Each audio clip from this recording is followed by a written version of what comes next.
Meghan Markle Mondays and Diego Luna virtue signals his way to the top of the social justice totem pole. You're live with the guy Monday through Friday. I got my beautiful producer Nat over here. Hello. She'll be reading articles and hopefully making the show look good. Okay, before we get started, I'd like to give a big thanks to Culture Casino. We did a guest appearance on his show. That was actually one of my first guest appearances, so I was extremely nervous. Nat, on the other hand, is a regular on WDW Not Pro. a regular. Well, you've been on there a few times. Thanks to Culture for editing all my ums and ahs out of there, as well as he did great color grading on that video. So, okay. Did you have anything else before we started today? That was it? There was something else I wanted to bring up. Oh, yeah. Maybe we should tell the story about we were scheduled to go on Culture Casino's show at 6 p.m. Central. We thought 6 p.m. Central was Mexican Central Time. We forgot Mexico lives on God's time, which means we don't have a time change here. Yeah, because our old president, Andrés Manuel López Obrador, decided that God's time was more important. So we actually don't match with anybody right now, time-wise. Yeah. And so it's difficult to tell people what time the shows are because we can't say Central anymore. We just have to say Mexico City time. Yeah, because we've been going off of U.S. Central Time this whole time, just assuming it was the same. We completely forgot it wasn't. So Culture Casino was extremely gracious about that. And now we know. That's why I'm not giving the times at the beginning of the show. I'm just saying Monday through Friday. But it's Monday through Friday, 12 Mexico City time, and our night show comes on at 9:15 Mexico City time. But I don't think anybody really knows Mexico City time. So I'll just say Monday through Friday, I guess. Okay, let's get into this. Meghan Markle, stand by me. She will not. Tyler Perry learns who his real friends are. Okay, so Meghan Markle actually used Tyler Perry's plane when they came to the U.S. and stayed in his home. You would expect her to kind of speak up when he's in legal troubles and things like this and kind of stand by him, yet she's been utterly silent. Why don't we get into this first article here? So from Fox News, yes, I know, Fox News. Oh, and 1 second. We'll kind of cover the latest scandal that she's involved in, and then we'll go into a little bit of a brief past history of all of her other scandals, just so we can kind of know. I'm going to be covering her every Monday because the audience seems to want to know more about her. Prince Harry, Meghan Markle's silence amid Tyler Perry's scandal is self-serving behavior, say experts. Tyler Perry, who offered refuge to Prince Harry and Meghan Markle, now faces serious allegations with no public backing from the Sussexes. Okay, and let's hold it up here. We've covered these allegations somewhat. He has SA allegations on the set of one of his new movies and things like this with one of the main actors. So we're not going to go too much into it because I don't want to get throttled. Plus, we have covered it, but we'll talk about it a little bit in the article. So just so you have a context of what he's kind of evolved in right now, we're mainly focused on Tyler Perry's relationship with not only Meghan Markle, but Prince Harry, a friendly relationship. For some royal experts, the silence of Prince Harry and Meghan Markle is deafening. The Duke and Duchess of Sussex haven't given a public statement after Derek Dixon sued Tyler Perry for $260 million for alleged disgusting harassment, assault, and retaliation. The complaint, which was filed on June 13th, showed the actor accused the filmmaker of creating a coercive, disgustingly exploitative dynamic environment while filming The Oval and Ruthless. They reached out to Archwell, which handles the offices of the Duke and Duchess, for comment, but no response. Perry, and this is surprising. Like, the article is going to go into it, but they have not only a good friendship, a good relationship with Meghan Markle, but also Prince Harry, and he's loaned him his house, his plane. He's been there for them, their time of need. He's spoken up on their behalf, saying only good things, and in no way, shape, or form are they sticking by this guy. And a lot of Tyler Perry's friends are kind of abandoning him. You really are going to get to see who your friends are in situations like this. So if you're Tyler Perry, just take this as a blessing and see who really sticks around you in these kind of times. So Perry, 55, is godfather to the couple's daughter, Princess Elizabeth, aged 4. I didn't know that. So, okay, let's continue to go here. But if you're somebody's godfather, you're really expecting these people to come out on your behalf. Because they expect you to come out on their kids' behalf. Exactly. What's going to happen if they both pass away? He's their godfather. He's supposed to be there for him. And I Well, yeah, and I think he would be. Yet they can't even be next to him when he needs their help the most. Instead of offering their stalwart support as good friends who even lived in his home, the silence is a clear demonstration of a total lack of moral courage. British royal expert Hilary Fordwich claimed to Fox News Digital. Their silence is to avoid entanglement in a scandal, especially given their precarious standing in both Hollywood and royal circles. Won't look good in the long run, she warned. Yeah, and this isn't going to look good. I mean, Meghan Markle, when I was looking back on her scandals, they weren't really that severe, but she's just extremely dislikable and she seems very manufactured. So it's very weird. She's an actress. She tries to manufacture her appearance to the public, yet the public just isn't buying it. Maybe that means she's just a bad actress. Yeah. Harry and Meghan are in a lose-lose situation. Keeping their distance has backfired either way. If Tyler Perry is exonerated, their lack of support will seem as a betrayal, further damaging their credibility among friends and potential allies alike. If allegations against Tyler Perry are proven, distancing themselves to protect their brand will still appear opportunistic and ungrateful. Yeah, I think in a situation like this with somebody like Tyler Perry, who is godfather to their daughter or son? Daughter. And has let him stay in their house, let him use their plane, has really been there for him in those times of need. They should be standing next to him, even if he is convicted of this. This would really show their character to the public, that they stood next to people that are their friends and that they believe in. Do you want me to read the statement from the lawyer for Perry? Yeah, let's hear what they said. So Matthew Boyd, an attorney for Tyler Perry, said this is an individual who got close to Tyler Perry for what now appears to be nothing more than setting up a scam. But Tyler will not be shaken down, and we are confident that these fabricated claims of harassment will fail. Yeah, and we kind of, when we went over the Tyler Perry story in depth, we've kind of read that. Whether he's guilty of this or not, you really want to have friends that are going to stick by you in this situation. So it's just a shame that their real character is showing through here. It's shown through a while now. Oh, it's been showing through a while, but this is really showing it through, especially to an American audience.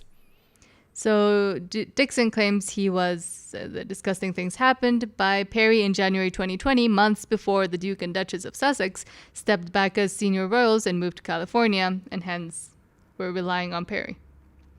Now, I like that picture with that hat that she had. And he was in his military suit. We need to use that for a thumbnail.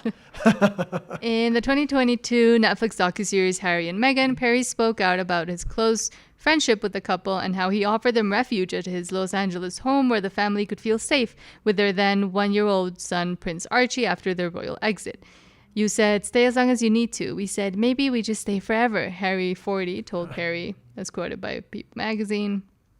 Tyler Perry put himself out there and was one of the few A-listers who fiercely defended the Sussexes. Kingsley Schofield, host of To Die For Daily podcast, said, to quote Prince Harry from his January 2023 interview with Anderson Cooper on 60 Minutes, silence is betrayal. I imagine Perry would appreciate any backup at this point.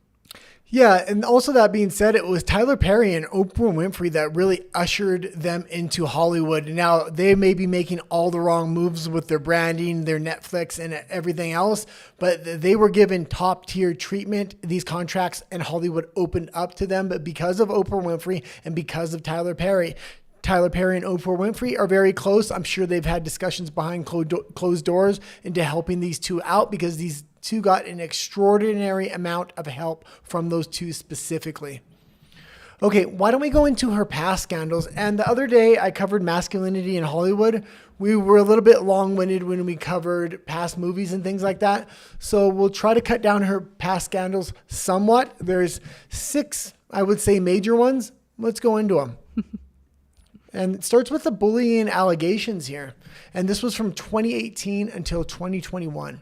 So in 2018, staff at Kensington Palace accused Meghan of bullying and intimidating aides, particularly female staff, creating a culture of fear. A leaked email from Jason Nuff, the couple's former communications secretary, claimed that Meghan drove 2 personal assistants out of the household and undermined a third. These allegations resurfaced in a 2021 Times of London report just before Meghan and Harry's Oprah Winfrey interview. Meghan denied the allegations, calling them a calculated smear campaign based on misleading and harmful misinformation. Her spokesperson emphasized her commitment to supporting those who have faced bullying, noting her own experiences as a target. The Hollywood Reporter later cited 14 affidavits from former staff supporting the bullying claims, though no formal investigation results have been publicly released. Okay, so this is 14 staff. I think this has a lot of credibility to it, especially when we go into later allegations. There's a pattern here of mistreating people she works with. So I would give a lot of credibility to this claim. And generally, this is one of the major reasons people don't like her, I think. And also, she and Harry have had a lot of current staff leave as well. They just had 3 more drop off from their Archwell. That's one of the later scandals here we're actually going to get into. And this is becoming a pattern. So it's not like this is one off with no credibility to this. There's 14 people kind of saying this happened, and you don't hear this happening with a lot of the other palace staff, just Meghan. So she does come from Hollywood. She's a little bit more of maybe an elitist. Let's go into the next scandal here. So, curtsy controversy. And do you remember this one? Yes. Okay. Kind of. In the Netflix docuseries Harry and Meghan, Meghan reenacted her first curtsy to Queen Elizabeth II, describing it as a theatrical gesture she found surprising. The reenactment was criticized for allegedly mocking British royal tradition, sparking backlash for her perceived disrespect. Meghan's supporters argued she was sharing her perspective as an American unfamiliar with royal protocol, not intending to offend. Critics, however, saw it as a slight against the monarchy. Yeah, and it wasn't just the curtsy controversy in this one. We kind of left out here was she was bringing racial elements and other things. She was kind of sprinkling it over the top, but not saying it directly. And this curtsy thing came on the back of that as well. A lot of people, the royal family is beloved by a lot of people, and Meghan Markle's was kind of welcomed in, yet what would you say? Well, yeah, she continued to bash them because things were not going as she expected them to, and the fact that it appears that she had done a lot of research on the royal family before she entered into it, even though she says she didn't. Yeah. The fact that she didn't know she had to curtsy or even how to, especially when, for example, Prince Harry's mother, Diana, always did it pretty well. And the fact that she was mocking it, it's like mocking almost someone close to God, because technically the queen is appointed by God. So yeah. Oh, the monarch is appointed by God. And I did see a controversy around the Queen's funeral. Maybe we'll get into that another time. Sure. Okay. Let's get into the third scandal here. And this was staff turnover and bloodbath claims. Now, again, staff turnover here rings true to that the other allegations that we've already kind of gone over in our past. So reports emerged of high staff turnover in Harry and Meghan's Archwell organization, like I just said, with around 20 employees leaving since their move to California in 2020. In 2024, their global press secretary, Ashley Hansen, and other staff, including Kyle Boulia and Charlie Gibson, departed. Critics, including royal expert Richard Fitzwilliams, labeled this a quote-unquote bloodbath, suggesting dysfunction and poor management, with some pointing to Meghan's leadership style. A spokesperson for the Sussexes, one of the few that remained, denied any systematic issues, and some former staff cited positive experiences. The couple's team noted that departures are common in high-pressure roles and that Hansen left to start her own firm. Yeah, I would say 20 people have already left. She needs to build a core of good team members that are not only skilled at their jobs, but that she can trust and be in a circle, because rumors just swirl around her. Typically, people don't like her that work with her, and this is how rumors might get out. So that being said, this is the second rumor that is involving people that have worked with her or worked around her. But also the fact that it was also if it hadn't happened in the Buckingham Palace as well, then that just points to more. Oh, definitely. Lends more credibility to it. Okay, and this next allegation is much broader than this. I brought it down to this one plagiarism allegation, but it seems like everything she's touching is coming from some other small creator that she thinks is going to be unknown, in my opinion. And she's plagiarizing a lot of this stuff because she sees value in what these smaller creators are doing and trying to bring this to the mainstream public, calling it her own. So Meghan faced plagiarism allegations related to her media projects. In 2020, her cancelled Netflix series Pearl was accused by British author Mel Elliott of copying her Pearl Power project, which also featured a girl inspired by influential women. Elliott claimed Netflix and Archwell ignored her complaints. In 2025, Meghan's Netflix show With Love, Meghan was accused of mimicking Pamela Anderson's Pamela's Cooking with Love in format and aesthetics. Additionally, her As Ever brand logo was criticized for resembling the municipal coat of arms of Porreres, Mallorca. Well, in 1 second, she was copying Pamela Anderson's cooking show, and there was other rumors that she was copying Selena Gomez's cooking show. And Gwyneth Paltrow. Oh, this girl cannot cook on her own, and she was claiming in that cooking show that it was filmed at her own house. Come to find out, it wasn't at her own house. Well, she never fully explicitly said her own house, but it was implied. Yeah, and it came out that it wasn't. They had rented a mansion from another couple.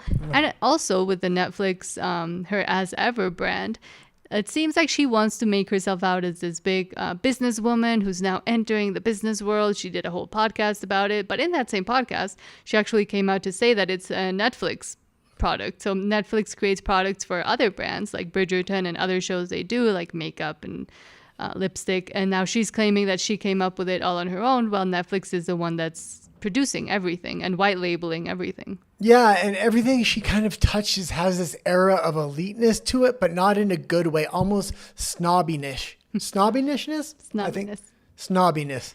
Okay. So Meghan and her team have not publicly addressed these claims in detail. The Pearl project was canceled, and As Ever brand continued despite the logo controversy. Accusations remain unresolved with no legal rulings confirming plagiarism. And the next controversy, we've kind of talked about it, but we'll briefly go over it again. And this is Tyler Perry controversy before we get into her last controversy there. Give me 1 sec. Okay. And this was her most recent controversy, so Meghan and Harry have faced criticism for not publicly supporting Tyler Perry, a close friend who provided them a home in 2020 during his 2024 lawsuit for alleged disgusting behavior by actor Derek Dixon. Royal experts like Harry Fordwich called their silence a lack of moral courage, suggesting it was self-serving to avoid entanglement in a scandal because they don't need any more. The Sussexes have not commented publicly, and Perry has denied the allegations. Their silence may reflect a strategic choice to avoid legal or reputational complications. Yeah, and we're really seeing her character come out in these personal interaction, whether it's a close personal friend like Tyler Perry, who's been there for him, or it's these employees that work with her. Everybody seems to have bad things to say about her, except her simp husband, Harry. Okay. And also with Perry, the lawsuit is still ongoing, and it's going to take a while. So could they come out and say something later? It's not Maybe. Too late. And I'm sure I'm not the only one that's going to make a video about this. I know there's been articles written about this. So it's not too late for Meghan to kind of come out and stand next to her friend who's been there for her. Even if he's guilty of this, he's been there for you. He's the godfather of your child. Like, stand up and show your character. Well, if you have any character. I guess it's hard to show character when you don't have any. They have none. Okay, let's go into the final thing here, and that's the Archibald Foundation. And this has financial implications, or at least it did. Luckily, they're very politically connected, so they were maybe able to make this disappear a little bit faster than other people would have been.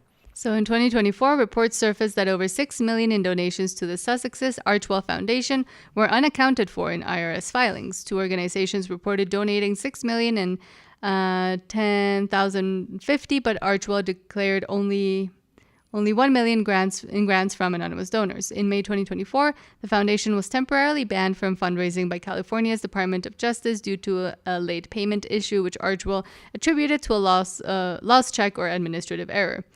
Archwell resolved the fundraising ban and regained active status. The couple's team has not addressed the financial discrepancy publicly, but critics have used it to question their competence.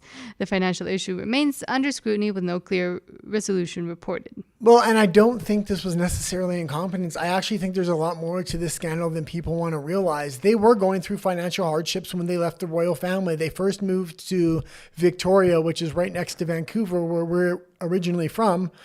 And they were having financial troubles. They were lucky Tyler Perry and Oprah Winfrey welcomed them with open arms till they could get their finances straightened out. And this thing has money laundering reeking all over it, especially when they were in financial hardship. Now, I'm not saying that's what they did, but during that time, if they ever needed money, this was around one of those times.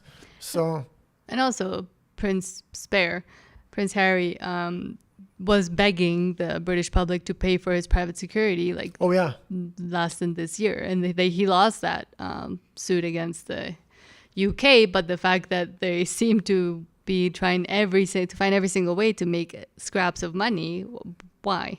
Well, and this is why I am very disappointed how they treated Tyler Perry. Again, him and Oprah Winfrey are the reason they got the contracts they did, and they desperately needed those contracts at the time. They especially Harry, his prior royal family, the paparazzi are going to be all over him. People are going to be all over their house. That's why they have to buy in a little bit of an elite neighborhood so they can be left alone. But Harry also had the money that his mother left him, and also like a bit of money from past duties. So yeah.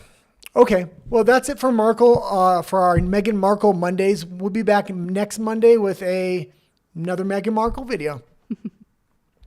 Okay, let's see. Why don't you change the screen behind me and we'll go into the next. Say like and subscribe. Oh. If you haven't liked and subscribed, please do so. We're trying to get to 1,000 subscribers. The first 1,000 subscribers are the most important to any creator's channel because that first 1,000 help us get monetized. There you go. I just needed that for the edit. And I'm setting things up for our next little segment here. Give me just 1 second. And that you see behind him is Mexico City's downtown. Oh, yeah. The last picture I had behind me was Mexico City as well. Yeah. And now this one is a different picture of Mexico City, but very similar church. Close to the city center. Yeah. Is that Sanborns right there or no? Which one? No. No. Summers doesn't have a dome top. Dome, yeah. Sanborns is a famous restaurant or chain of restaurants in Mexico. It's a store that has a restaurant within it. Yeah, but they have a very nice one. Specifically, it's like their main restaurant is right in the center of downtown. And if you're ever in Mexico City, check out the main location in the center of downtown. It's in a very old historical building. Well, there's a lot of Sanborns downtown. So that one specifically is called Sanborns de los Azulejos. Or de los Azulejos. And it's leaning. So when you're on the inside, you can see it's leaning because Mexico City is sinking because we're on top of a lake that's slowly drying up. So very interesting. That the Spaniards drained. Very beautiful, very reasonably priced for that specific Sanborns as well for the ambiance you're getting in there. It could really be a 5-star restaurant, but it's a cheaper chain restaurant, which is nice. With more traditional Mexican food. Yeah, very traditional. Okay. Diego Luna virtue signals his way to the top of Hollywood's. Diego Luna virtue signals his way to the top of social. Sometimes this happens when you're live. Diego. This happened the other day too. Do you want me to say it? Diego. I have to say it because I'm the one on camera. Okay, come on. I'm crying now. I'm crying. 3, 2, 1. Diego Luna virtue signals his way to the top of the social justice totem pole. Okay, let's get right into the article here. I'm glad I was able to finally get that. So from Deadline, Diego Luna delivers powerful monologue on Jimmy Kimmel Live on importance of immigrants amid Donald Trump's authoritarian policies. Yeah, and before we get into this, if you are a Spanish speaker, you made a video of this on Nat and the Guy in Spanish. We have 2 channels. So you did this on Friday, and I found it very interesting. I thought I'd put that on my Monday segment, and I thought it would go very well with Meghan Markle. And it came out, it's coming out in at 1:30 Mexico City time. Yeah, so it wasn't our live, but we're going to have a clip video of it on our Spanish channel. Yes. Okay, let's go right into the article here. So Diego Luna hosted Jimmy Kimmel Live on Monday night, last Monday, and delivered a powerful monologue on the importance of immigrants amid Donald Trump's authoritarian policies. I come from a galaxy far, far away called Mexico, the Understar said in his monologue. In Kimmel's absence, Luna would host the ABC late night talk show for the whole week, saying it was one of his dreams to do so. Okay, and let's stop right there for a second. I would say, other than when he talked politics and brought this virtue signaling in, he was very likable. And especially having broken English, trying to host an English language show, he did very good if he would have just left politics out of it. Yet, it seems like all these Spanish stars have this streak of social justice in him. I'm talking about Pedro Pascal. Like, he's not able to separate politics from his Hollywood career, even though the culture is shifting. They're holding on for dear life, but that totem pole is about to fall. Well, it's the Latinxes. But with Diego, he's not that well liked in Mexico. I mean, he is, but because he backed a specific political party and helped them get into power, people don't like him that much. But others do. Okay, let's keep going. But watch the segment if you haven't watched it. They're starting to throttle everybody and give copyright strikes for clips. So we're not going to put an exact clip in here, but it was very interesting. Other than the politics, when they introduce him and things like that, he comes off very likable, especially if I'm viewing it from a mainstream audience perspective. That's why it's such a shame he did bring politics into it. And Jimmy Kimmel also brings politics into late night far too often. And I will also add, you said he has a broken Mexican accent. He kind of doesn't. When he acts, he actually turns it off pretty well. But I feel like he's putting it on for show. More virtue signaling. Because I could if I wanted to. If I wanted to be more lazy and not like try to speak properly. He's trying to be the eagle. Yes. I don't know if you know what the eagle is, but the eagle's always on the top of the totem pole. And all these social justice warriors want to be the eagle. Luna touched on deportations in his monologue, noting, English is not my first language, so I hope you guys will help me if I get, what's the word? Deported. And people clapped at him.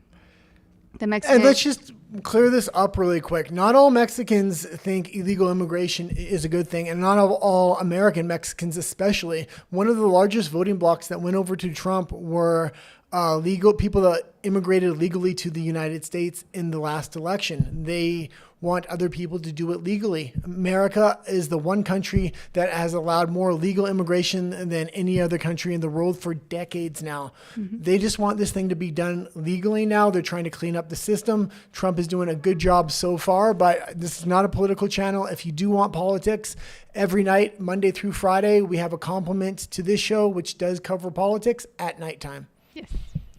Okay, let's keep going here. The Mexican actor joked that Kimmel was very smart to hand his show over to me just as Trump decided to go crazy and drop his bombs over the weekend. Thanks a lot, Jimmy. Good luck.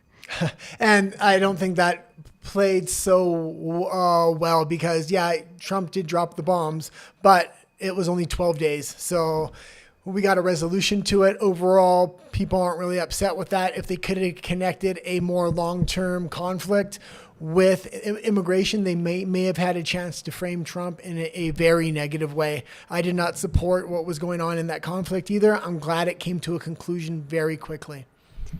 Luna got serious momentarily and said he wanted to address the issue affecting Los Angeles and the United States around immigration and the authoritarian policies of Donald Trump. It's no small thing that a Mexican hosting such an important show, Luna said. It's a big deal and I really hope not to F it up. Luna recalled visiting the U.S. for the first time at the age of 20 following the success of Y Tu Mamá También and traveling to California for work, making L.A. a city he visited frequently. I spent a great part of my earnings on laundry services and alcohol here. A lot of my brain cells died in this city, he joked. I met people that to this day are very close to my heart. Great things happened to me here. In fact, my son was born here. Yes, I have an Angelino son, the only Mexican-American of the family, and I'll always be grateful to Los Angeles for that and to every Angelino. Well, he did all of this legally, and a lot of Mexican-Americans did this whole thing legally. Like, why can't these Hollywood stars just ask people to do this legally? It's not like America is saying nobody can come in. They're still welcoming immigrants to the tune of hundreds of thousands every year. Okay, let's continue here. Luna talked about how LA felt like home when he was away from home and took a jab at Elon Musk, saying people like to show off their Teslas before its founder became a MAGA space man with a mustache from Germany. The actor said the community he found in LA that if everybody ends up being the man with the mustache, nobody is. And you've completely overused that word, and now it has no veracity to it. The actor said the community he found in LA that is what holds us all together. That what holds them all together is their common roots. The people that lifted me up were mostly people that had left their countries to find a new life, or the sons and daughters. Oh my God, deadline needs redaction. The sons and daughters of immigrants that had come here in order to work and build a healthy, enjoyable, and dignified life away from their place of origin. A movement of that scale is not natural. Again, the redaction. Nobody leaves their land unless their survival depends on it. Well, and that's not true. Economic migration is one of the biggest forms of migration, and that does not qualify you as a refugee. So just economic migration by itself, I don't think is necessarily a justification. I do understand why people would come illegally, and if they have come illegally, there was a path in the U.S. that even if you came in illegally, you could have a legal path to citizenship. Eventually, a lot of people chose not to take it, and you can expect it to be deported at some point if you did come in illegally. That's not just in the U.S. That's any country around the world. Mm-hmm. Including Mexico. Including Mexico. Mexico actually has some of the harshest immigration laws in the world. And when you can compare them to the U.S., it's very strange that the Mexican government itself is complaining about U.S. immigration policy.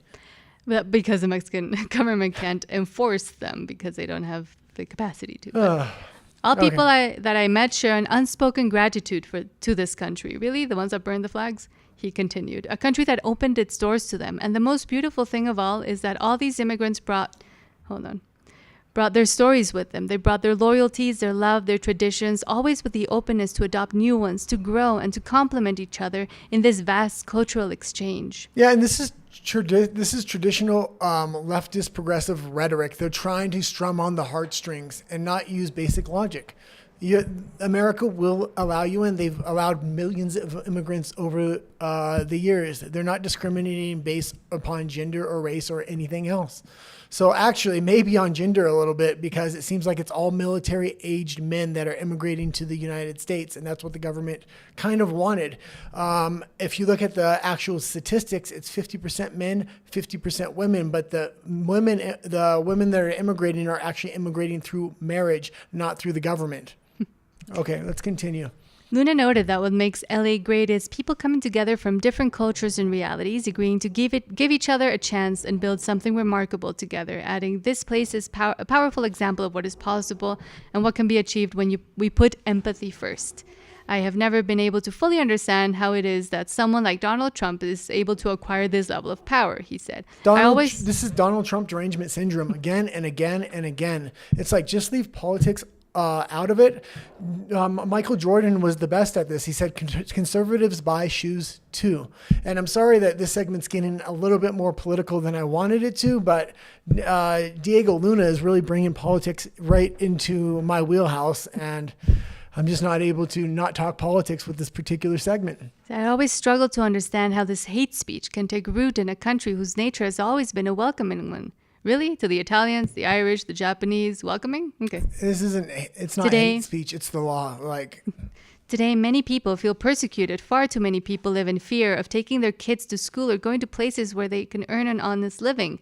He continued, these people, they're your neighbors, your friends, immigrants. This is very unfair. The multiple times that this country has had to rebuild itself, immigrants were always there to pick up the slack. Okay, and that's enough with this guy's hot take on this. I'm just going to give some quick statistics because we do a political show at night, and I know these statistics by heart.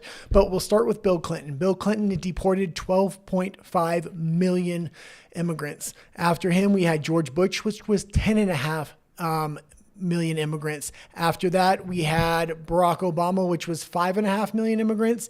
Then we had Trump, which was 1.4 million immigrants, dramatically less than any president before him, and that was in his first term. Then we had Joe Biden, and Joe Biden again did 5.5, very similar to Barack Obama. And then so far in this new term, Donald Trump has deported the least amount of illegal immigrants, which sits at around 137,000 right now. He's also made a list that's available online where it shows each person they're deporting.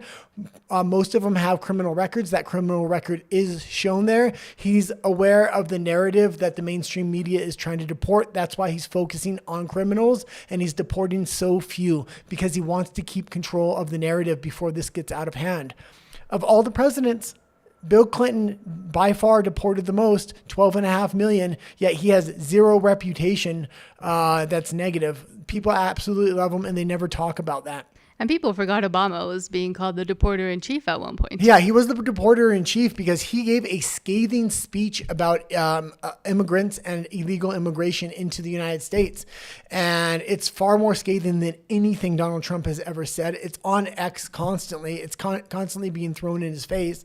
And again, when Barack Obama ran, he was against gay marriage. He changed after he won his second election. Donald Trump was the first president to run on a platform of supporting gay marriage. A lot of people don't know this, and Donald Trump is very often pigeonholed as the mustache man, and he's something completely different. Okay. And I believe because I did translate the whole speech Diego Luna gave. He also said he used the fascist word. He used a bunch of other words against all of this.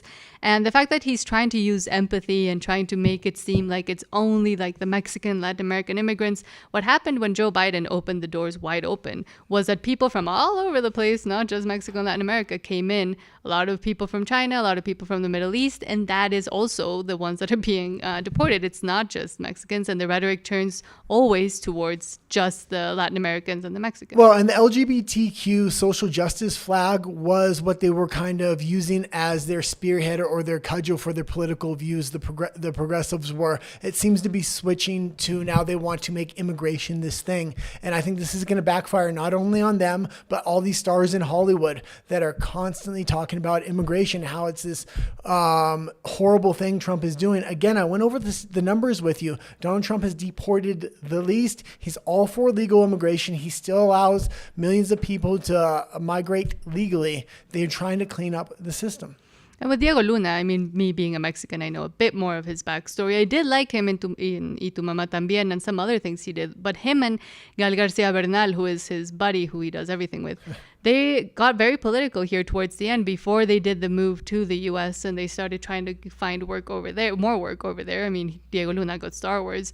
And when they were here, they were really divisive with the population because of their very lefty. They also had a foundation that they did, and then it came out that the Mexican government, the previous one that they kept criticizing, had actually given them millions and millions of dollars. Yeah, well, all these stars are like, Hollywood always used to use these stars to influence the mainstream politics. This is now shifting. They've went in too hard. They've used too many stars with too much propaganda, and we're not believing it. This is going to backfire on all of these people. The people want traditional movies back without politics. They want their stars to just shut up about politics for a little while.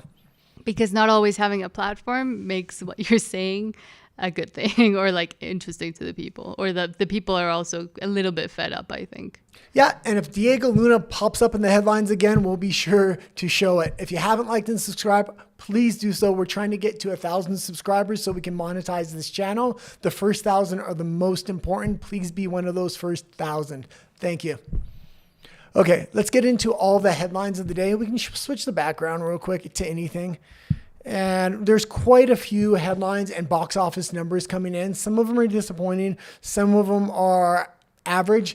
F1 particularly didn't hit the mark I was hoping it would, but it still is successful and it still is a good mark. I thought it would do a lot better domestically though. Let's get into the headline. So from Deadline, F1 races to 144 million global launch. 28 years later, tops 100 million for franchise record, international box office. Okay, so F1 particularly made 55 million at the domestic American box office, and it made 144 million worldwide. I really thought this was, especially coming up on 4th of July weekend here, and Americans love their racing. On one of the posters, it has the red, white, and blue behind Brad Pitt, but Brad Pitt's beloved American star. I thought this was set up for domestic audiences.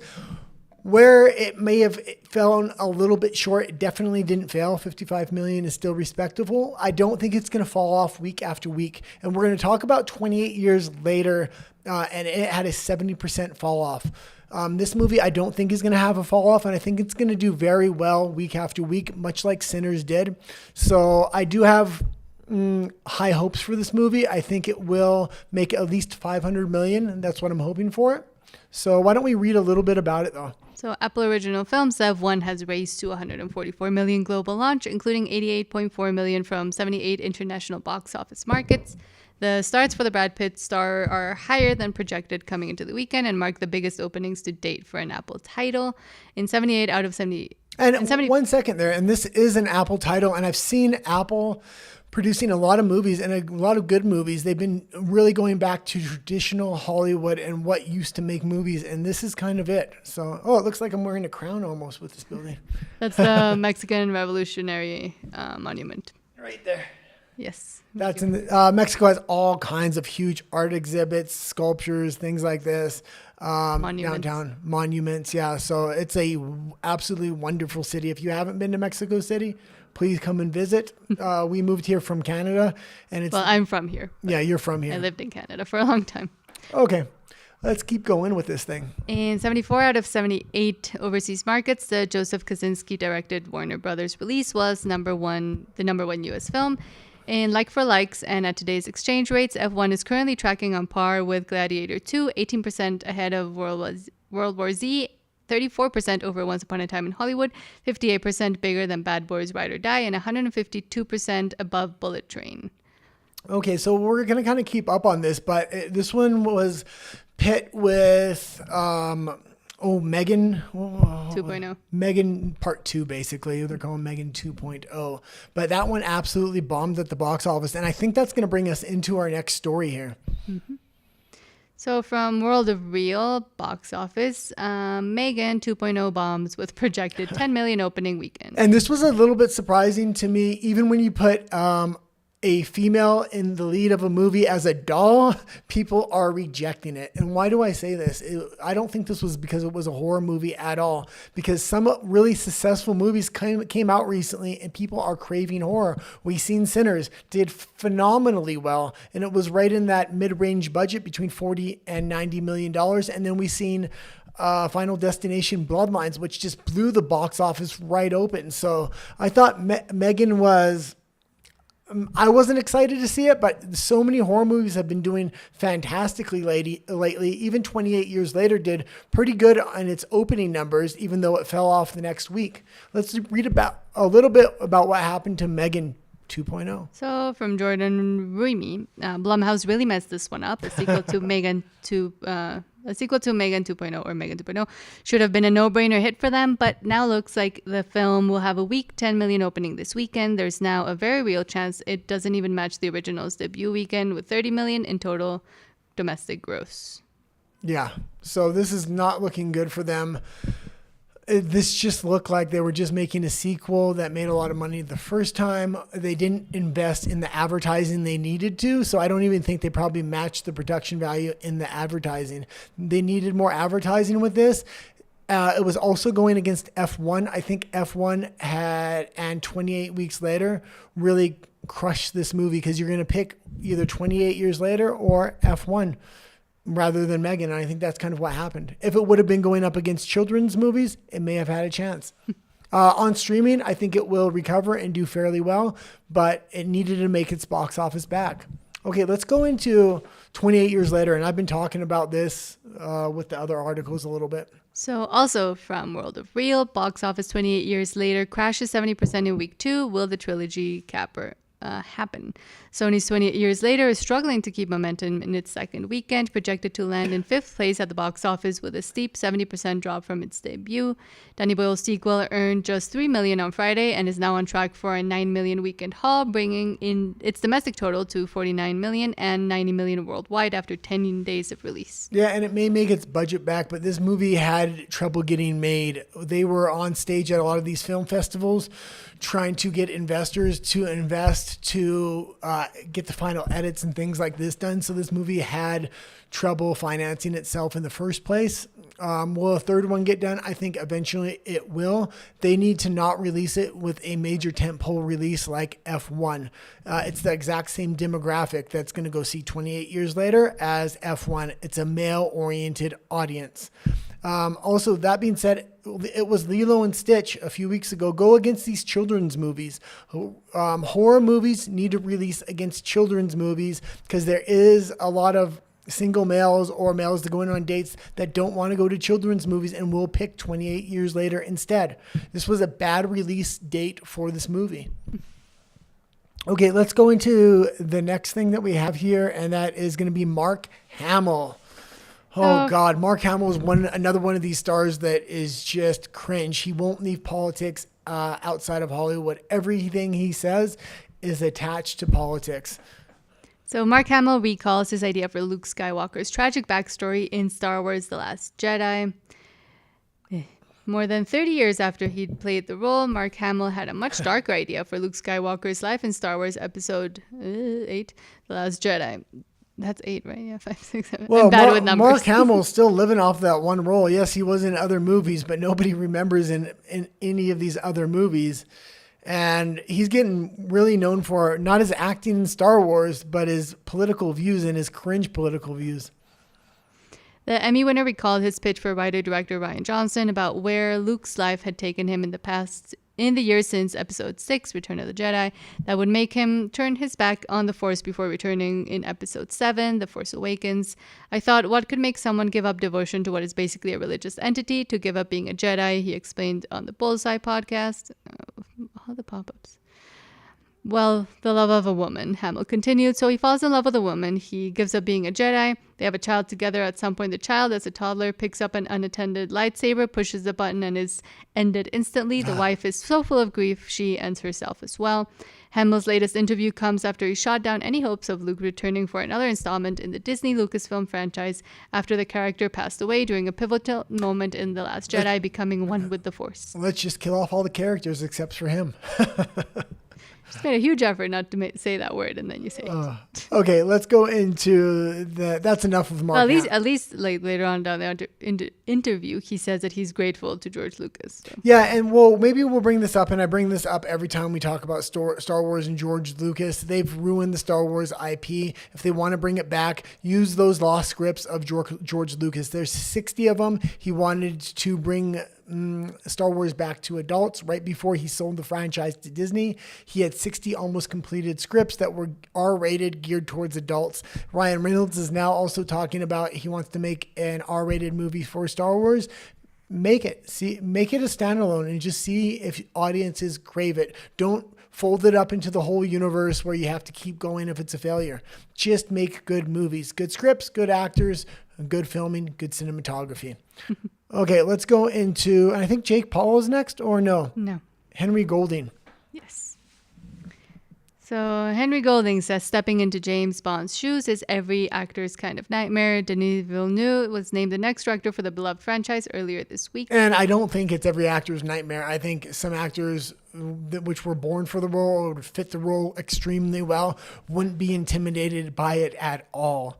Their names are as big as James Bond, so it would only go to add on to the legacy of James Bond. And the best actors for that are Tom Hardy and Idris Elba. Both of them are starting to age out, but they could get one or two of them done. And what I'm saying Hollywood needs to do is make good standalone movies. Even if you have Idris Elba or Tom Hardy only for one or two films, make them. I understand they're getting old. They were trying to reset this whole franchise with an extremely young actor that can be there for 10 or 20 years. And they're just going to ruin the franchise by doing that because Hollywood doesn't know how to make stars anymore. So the actor said, I think that's every actor's kind of nightmare, the old guard told People. But at the same time, you're also wanting to kind of add something new to the franchise. Golding added, why can't they bring out more agents or more double O's? I think that would be so much more fun because there just isn't the restraints and the expectation. Well, and I do agree with that about bringing other double O's, and I think they're in the process of doing that. I believe the studio that now owns the property rights Amazon. It was very tricky to get the rights to that. They paid for the rights, but they didn't pay for the complete rights. So then they had to pay an extra $1 billion on top of it. So now they own it. The problem is a lot of the scripts and franchises and offshoots they made for this IP were made in the woke era. So it's a lot of female characters, things like a lot of feminism, things like this. So they need to really throw all that in the garbage before they go into production and rewrite this for the new mainstream Hollywood. Audiences don't want feminist politics involved in their movies. Okay. Or politics in general. Yeah, politics in general. And it seems to be the theme of today's show. Although I did talk a lot of politics with Luna. Okay, let's go into Jake Paul here. And I used to teach MMA fighting. I absolutely love fight stories. I don't cover them as much because this is pop culture, but Jake Paul kind of crosses over because he started as a YouTube influencer. So from Variety, Jake Paul beats Julio Cesar Chavez Jr. by unanimous decision in 10-round fight, tells doubters to shut the F up after win. Yeah, and I have two things to say about this. Number one, Jake Paul is becoming a good fighter, without a doubt. I did not like the Mike Tyson debacle. Mike Tyson was too old, and he looked old. Jake Paul looked like he was trying not to knock him out and didn't want to hurt him. But that being said, Julio Cesar Chavez Jr. sounds like a big name, not a big name. I believe it was his father that was the big name. Mm-hmm. His son began to box. His son is not what his father was. Anderson Silva, who's another big MMA fighter, recently boxed him, kind of danced circles around him. A lot of people have. So a lot of people are confused when they see this name, Julio Cesar Chavez Jr. They think it's this amazing boxer and that Jake Paul may have beat this amazing boxer. He didn't. And it's time for Jake Paul to step up. Like I said, I think Jake Paul is becoming a good boxer. He has lost one fight, and that was against, why can't I think of his name? The Gypsy King's brother. He lost that fight, and he really took a step back after that, restarted training. So I would like to see him take a step up into a real professional boxer who's in his prime now. Jake Paul's in his prime. He can't keep fighting these guys that are over the hill. He needs to fight real boxers at this point. So let's see what happens when he does fight real boxers that aren't too old. Okay. And huh? Yeah, you can read a little bit into it. Tommy Fury? Tommy Fury. I was trying to look up the name. I don't know much. I don't know anything about boxing. Hey, let's read a little bit. Jake Paul's anticipated return to the ring ended with a victorious win against Julio Cesar Chavez Jr. after going 10 rounds. The fight took place at the Honda Center in Anaheim, California on Saturday night. With a record of 11 wins and 1 loss, including 7 knockout victories, this boxing match marks Paul's latest win following a 7-month hiatus from the sport. His most publicized fight was against Mike Tyson. Okay, let's hold it right here. And let's talk a little bit about this outside of boxing and the business side, because this is the pop culture channel. And this fight went under the radar. I actually didn't know it was happening until I checked my MMA news the day of the fight. And the headline came up, so I looked at the results. They did not advertise this properly, especially when you compare it to his last fight, which was Mike Tyson. That was extremely innovating, not just because it was Mike Tyson, but because it was on Netflix and it was live. It crashed the Netflix servers the day of. It was hell trying to watch it here, but at least I got to watch it. In the United States and Canada, it was completely crashing. It had overwhelmed the servers. It was a good test for Netflix and their live streaming capabilities. Netflix is doing more and more live sports, which they're realizing is the future of streaming, and it is an absolutely fantastic idea. They should have signed Paul to another live streaming fight and found the proper opponent. Hopefully they go back to Netflix, because I really like that model. The UFC right now is also in talks to renegotiating their contract. They're most likely going to leave ESPN. Either Amazon, Apple, or Netflix are in talks to have the multi-billion-dollar contract for the UFC. I'm hoping that goes to Netflix, and I'm hoping they get rid of the pay-per-view model, meaning Netflix will kind of eat the cost and give the UFC pay-per-view events away for free. This would mean massive amounts of subscribers. The UFC specifically is a very highly sought after property for these streaming services like Apple, like Amazon, like Netflix, because it doesn't have seasons. It goes all year round. There's one tentpole event at minimum every month, complemented by smaller events. So this would be very huge for Netflix if they could get the UFC. It's going to cost them billions to do so, though. Okay, that's it for the pop culture news and our kind of segments. I'm going to talk a little bit about production here, and it might be a little bit odd, but behind this big TV I have behind me, you can kind of see the wall, and this is paneling, and the paneling kind of looks like this. Oh, very nice with the light. So if you're filming on a white wall or something, you can go on Amazon, get these panels for extremely cheap. And the reason these panels are so good, they're 3-dimensional. So when any kind of light hits it, it looks much better than a white wall or a black wall or even painting your wall a color. These paneling is amazing. They also have wood paneling that's very similar. I happen to have extra of these paneling. So I'm trying to install them in a secondary set I'm building right now, but it's absolute hell. The problem with these things is we live in Mexico City, so all the walls and all the structures are built out of concrete. It's very hard to drill into concrete, and you don't want to make permanent damage to the building. It would work much better on drywall. Typically how you hang these things is they have two-sided tape like this. You put it on the back of the paneling, then you stick it on the wall. Problem is it keeps falling off on me. And it keeps scaring our dog have to. And it keeps scaring our dog. So I said, okay, let's try it again. I heard it fall in the middle of the night. I knew exactly what it was when it fell off. So I went to buy black duct tape, and I said, screw it. I'll hide the edges of the panel behind things because it's the back layer of my set, and I'll use duct tape on the side. So I used minimal duct tape, and again, it fell down. So now I'm going to be forced to use a massive amount of duct tape to hold these freaking panels up. These panels do work extremely well. Before, on this set that you're looking behind me, this whole wall is actually covered with panels, and we were lucky because when we moved in here, the last people that lived in this unit had actually installed those panels. They stuck up pretty well, but a couple of them fell down on us.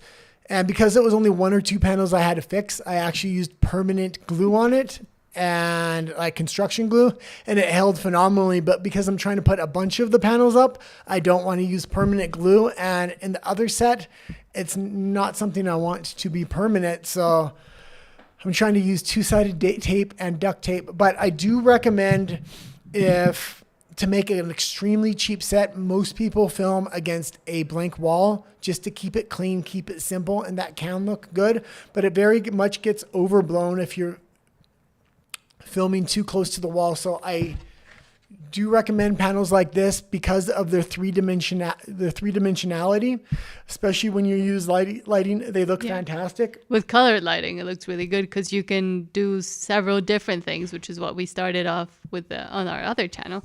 We use that wall and put different colors, like 2 different colors or 3 different colors, and the reflection it gives it a lot more dimension. It makes it a lot more interesting. Yeah, it does. And also these panels usually come in white and black, and I do recommend white and black if you have 2 small sets you're trying to build. It's nice to have our other night set that our political shows on is a much lighter set, much more airy. It's a much more feminine set. It works very well. I like that set better. This one's a much darker set, but it's almost too dark. That's why I kind of added the TV in there. The new set with these panels, I'm using a little bit of the bare wall with a little bit of paneling, so it's dark and light. That being said, they do have wood panels like this, and the wood panels look fantastic. I always like wood. Natalia doesn't, but all of our desks are wood. It just gives the set a little bit of life and vibrance. On our night set, both those tables are wood as well, but 3D paneling is cheap and fantastic, and it's not going to destroy your house putting it up usually. So I do recommend 3D wall paneling. You can find them on Amazon. They're absolutely fantastic. There is a lot of different 3D molds. So it's not just the one that I showed you, but they have wavy ones, wood ones. You have a lot of different options. And if you always get tired of your set, you can take down the old paneling and then buy new cheap paneling. It's one of the cheapest ways to make a very lively and dynamic set. Also, make sure you have one light to go with it, so it can really accentuate the 3D-ality of the paneling. Yeah, because if you look to your left, there's almost no light hitting them. But if you look to your right, you can kind of see the effect of just one light hitting them. Yeah, so on this side, I actually have a light set up in that corner in order to accentuate the paneling. On this side, there's no light, and you can see, if you look closely, the 3D paneling's there, but because there's no light, it's not nearly as dynamic. It almost does nothing. I might as well have a black wall. But on this side, I used a little light stick. Maybe I'll talk about those next time, but those are about $5 and are absolutely fantastic. Okay. And also, you brought up an important thing that I think a lot of people don't realize and don't notice, but bringing in more earthly elements or like organic elements, even if they're fake, like the plants that we have are fake and the wood is, dead. And I think all of our things are actual wood, but even just like fake wood and in another set too, it makes it feel more warm and more inviting than just having all black or very like techie silver stuff. Yeah, that tech bro feel just doesn't work for me. So, and also I use this little thing, which is interesting. It's just a little picture we have. You'll see we used to have a set of these pictures. I took number one. I took the framing glass out of this. There's no reflection from the light. If you are using picture frames, take the glass out of the front and just have the bare picture. That way it won't reflect any light. That's number one. But number two, I mainly have this here to hide my phone, hide my little videos. I have a little video switcher. Should I pick it up? I have a little video switcher. You switched. I actually switched. And then I have a secondary coffee cup back here. So a little picture like this is great because you need to hide things. Otherwise, it would look extremely messy. Mm-hmm. Yeah. Okay. Thanks for tuning in today. Again, a big thank you to Culture Casino for having us on. Yes. We hope to be back. And WDW Pro as well for always having you on. Adios.